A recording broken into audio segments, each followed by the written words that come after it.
we look at our options, what was the discussion that you had, and how did you come to the decision to vote it up or down, and then it ended up a down vote, and what was the logic behind that? Because I agree that no matter how we act on this, it's going to have some negative connotation to somebody. And I'm wondering, I think there's some logic to voting it. If you vote for it, then you can amend it. If you vote it down, it can go back to MPC, and that's where it would be worked on or developed. I see people shaking their heads. No, that's why I brought. If you could tell us, gentlemen, how many kind of. I believe that Mr. Donaldson might be able to address this because we had relied on his advice when we did our vote. So rather than me going into the details, Mr. Donaldson, would you be prepared to tell them what you told us at our meeting? Tried to do that. Mark Donaldson with the Metropolitan Planning Commission. State law in 2008 changed, and in doing so, changed from giving the Planning Commission sole authority to adopt plans to create a process by which the Planning Commission approves plans, and they are not made operative until the legislative body votes to approve it. So essentially you get put in a position of ratifying a plan that's been adopted or approved by the Planning Commission. In this case, the Planning Commission has adopted this plan. You have in front of you the resolution that does so. As the municipal legislative body, you have the authority to approve it and make it operative for those policies and those mapped areas that are within your jurisdiction. If you wish not to make it operative, you can not vote to deny it, postpone it, work on your own plan. State law also created an opportunity for the legislative body to amend any plan on its own initiative. So the position that the county is in is that they voted not to approve the plan as adopted by the Metropolitan Planning Commission, and discussed the idea of initiating their own version of the plan, and from that the idea of a joint city and county committee to look at what have been characterized as sticky points to try to get some resolution on that. You're in that same position. It's very analogous to the recent East County Sector Plan update, which was adopted by the Planning Commission, approved by the city for that portion which was in the city, but not approved by the county. They then turned around, instructed us to amend about 6 paragraphs in one map, thereby initiating their own plan amendment, and that is now working its way through the process. So this would be a very comparable process to that. Councilman Woodall? I think I understand what you said. Did you say we could approve it and then come back and amend it? Plans can always be amended. You have the authority to initiate an amendment to the general plan at any time. Can we do it before we approve it? Yes, we could literally have 2 plans to be considered, a Planning Commission version and a legislative body version, and we at that point have to choose one, obviously, but or choose not to do anything, as I see Mr. Swanson nodding. You always have that option. Thank you. Hey, Mr. Swanson, what's the difference in tabling and postponing? I know the most basic difference, but what's the flexibility that's available to us? Well, obviously when you postpone to a time certain. Right. With tabling, you move to place the issue on the table. Then for that issue to come back before this body, there would have to be a motion placed on the agenda to remove that item from the table, okay? And so that would be the agenda item, to vote either to bring it off of the table or not bring it off the table. If you vote not to bring it off the table, it stays on the table.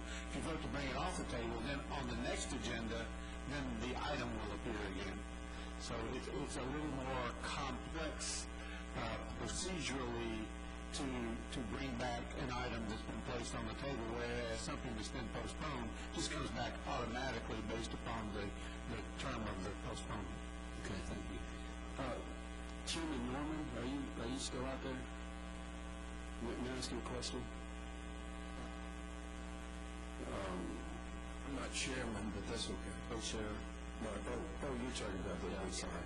Yeah, co-chair with Ms. Joe Lopez. The kind of conversation that would happen in a joint meeting, do you feel like that happened in your task force? Did you have the full view of the people standing behind you in your task force? Did you have these kind of conversations? I thought our task force was very represented by the development community, the building trades industry. You feel like they spoke up? Well, there's some people that spoke up rather late. You might say, in reference to the editorial today in the Senate. So, Gary Norvell resigned from the task force with a voluminous letter, 7 pages, and I think he probably spoke 20 words in 3 years. So that type of participation was troublesome. Yes. But within the task force yourself, did you, the public processes that I've done, it's always good to have people who disagree with me, to have them right in the room. And did you have I thought we had quite a bit of creative disagreement in terms of both sides, both ends of the spectrum. We had disagreement in terms of this is not stringent enough, we need more protections. And then, of course, we had disagreement that this is too restrictive. It's going to lead to, as they say, a reduction in ability to build and so on. So I thought it was productive. Are you thinking that if we tabled this and attempted a combined meeting that we would be replicating what you already did? Absolutely. Okay. Thanks. Councilman Green? Thank you, Mayor. First of all, I want to commend the committee in the 3 years of hard work that went into this plan, and I'm definitely supportive of the plan. However, one of the things that I looked at when I reviewed the plan is the realization that really the plan really affects the county more than the city in terms of the properties that we're talking about. And yet, at the same time, that affects us in the city because you surround us. And these ridges that we look at, the ridges that are going to be developed, are definitely going to affect us in the city. And what I would prefer to see, because there are certain areas within the plan that apparently County Commission is concerned with, developers are concerned with, that we have the opportunity to sit down at the table and look at what these are. I would prefer not to pass on the plan as a city because I would prefer to come to the table with a definite open mind, not to come to the table thinking, well, the city has already passed the plan, so therefore what are we doing? I do think that we need to have a time limit placed on it. I also like the idea that you, Commissioner, recommended that you and the Vice Mayor get together and come to some terms on what these disagreements are so that we as a legislative body, and I really think that it probably ought to be just the legislative body maybe, that's open for discussion, but that when we do come together, we can really discuss those points that are of concern that you folks have, and I'm sure that probably some of my colleagues have some concern about that. But I really think that we need to look at this not as the city of Knoxville and Knox County. This is something that's going to affect all of us. And I think we ought to be much broader, that we need to look at it as a whole. I think we have an opportunity as a legislative body to really come together as a group, both the county commission and the city, and to really review this and to come up with recommendations that maybe might change it.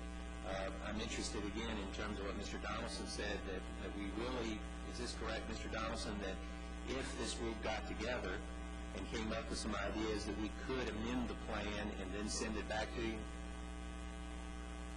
The process that's created by state law requires that a plan amendment initiated by the legislative body has to be sent to the Planning Commission for their action. And they're given the opportunity to approve, not approve, or take no action. And then it goes back to the legislative body, and you can ignore any action by the Planning Commission or adopt in accordance with them. Right. notice in going through the plan that what some of the folks are saying in terms of the regulations that we have on the books, that some of those regulations can be modified and corrected.